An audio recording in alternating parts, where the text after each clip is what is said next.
Olá, eu sou a psicóloga Cleonaide e hoje eu quero conversar com você sobre alta em psicoterapia.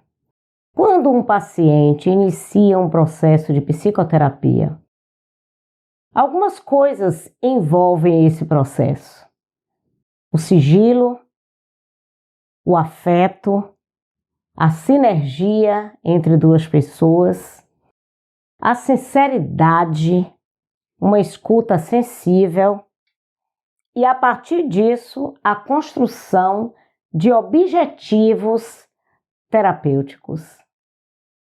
Inegavelmente, após essa escuta, esse psicólogo ele vai montar um plano de ação juntamente com esse paciente, buscando minimizar o seu sofrimento e gerar nesse indivíduo a capacidade de cuidar de si mesma. Quando é o tempo de encerrar uma psicoterapia?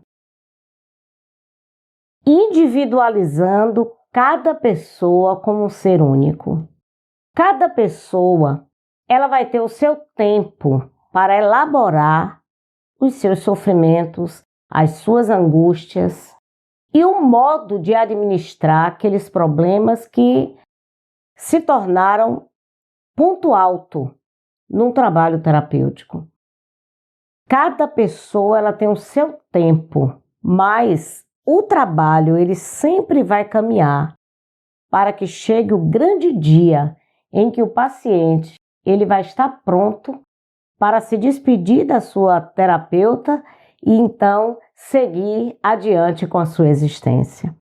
A depender do grau, da gravidade de um transtorno, isso vai a cada paciente sendo dado uma forma de fechamento, porque cada pessoa ela é única no seu modo de existir.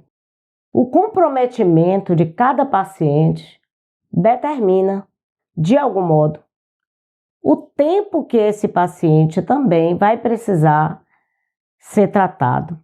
Agora, a sua capacidade de tolerar riscos, frustrações e o modo como este paciente vai elaborar as suas angústias, isso vai delimitar também o tempo em que o tratamento vai se dar.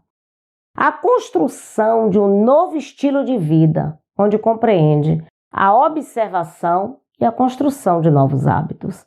Quanto maior é a capacidade de um cliente, de um paciente, aprender a se observar, identificar os seus gatilhos e criar novos hábitos, um estilo de vida diferente. Isso fará com que o processo de psicoterapia ela tenha um tempo para findar. A alta em psicoterapia, ou se não for uma alta, uma pausa, é um momento áureo, celebrativo, porque o paciente já consegue lidar melhor com seus conflitos ou com um conflito pontual trazido para análise, ampliando assim em outras áreas da sua vida. Todas as vezes que chegou o momento do paciente seguir a sua existência, encerrar um ciclo, é um momento de celebração para o paciente e é um momento de celebração também para o psicólogo.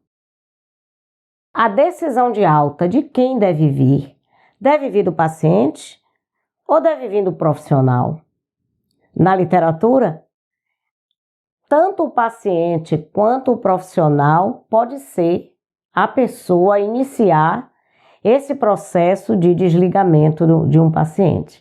O paciente pode tomar a iniciativa de conversar com o psicólogo, dizendo da sua necessidade de fechar esse ciclo. E ali, numa análise, numa observação sistemática e atenta, o psicólogo vai ou não dizer para esse paciente que é o momento da despedida. Também o psicólogo pode avaliar esses avanços e orientar esse cliente ou esse paciente ao desligamento gradual das sessões, de modo a gerar segurança na pessoa que precisa ir. Eu costumo, quando inicio um processo para dar alta a um paciente, então quando a sessão é semanalmente, eu começo a colocar a cada 15 dias. Lá adiante, eu coloco uma vez no mês, a cada 2 meses, até que o paciente ele se sente pronto para dar continuidade à sua vida sem a necessidade de um tratamento mais sistemático. Agora, quais são as consequências de um paciente decidir por conta própria que não vai continuar mais a psicoterapia? Primeiro, todo ciclo ele precisa iniciar, ele precisa desenvolver e ele precisa concluir. Então, se o próprio paciente, aleatoriamente, sem uma conversa prévia, sem uma análise com o psicólogo, ele encerra uma consulta e ele começa a dar desculpas até que ele não comparece mais ao consultório.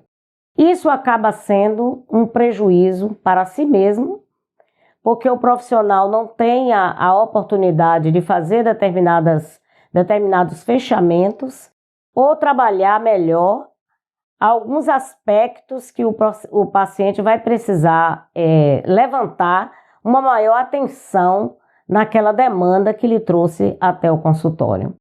Toda pessoa adulta, ela precisa ser capaz de fechar ciclo. Toda pessoa adulta, ela precisa ser capaz de identificar como ela está e não gerar mentiras e nem gerar desculpas para simplesmente abandonar o processo de análise. Estar na vida de modo responsável consigo mesmo e também com o profissional que esteve durante um tempo ajudando a suportar algumas situações e a criar um fortalecimento maior diante das crises. A autorresponsabilidade e esse empoderamento para que o paciente ele possa seguir em frente é uma tarefa onde todo psicólogo ele vai trabalhar na direção de criar um ambiente propício para que esse paciente ele aprenda a ter autorresponsabilidade consigo mesmo. É esse exercício de autonomia para suportar a solidão e as frustrações. É o trabalho do psicólogo ajudar o indivíduo a tornar-se responsável pela sua própria existência. É essa aceitação de alguns aspectos, a mudança de alguns hábitos e a observação contínua para que os episódios de angústias, de dores, não retornem com força total. O canal também precisa ficar aberto entre aquele paciente e aquele profissional. O paciente necessitando retornar o tratamento, ele vai retomar também com segurança em um movimento de reforma íntima, mas também de compromisso com a sua existência. O paciente, ele pode aprender a ser o seu próprio analista. Todo paciente, ele pode aprender a cuidar de si mesmo. Os principais objetivos foram alcançados? Esta pessoa aprendeu a lidar consigo mesmo? Então vamos correr e vamos viver a vida tendo a condição de tomar conta de si mesmo. Mas antes disso, é preciso criar um repertório de autocuidado. Então, se você está num processo de psicoterapia, esteja atento ou esteja atenta para que você não feche um ciclo quando ainda não está pronto para seguir sozinho. Mas se esse momento chegou, você pode conversar isso com o seu psicólogo ou a sua psicóloga e ela também pode ajudá-lo nesse processo contínuo de tornar-se responsável em algum momento por si mesmo. Um grande abraço para você.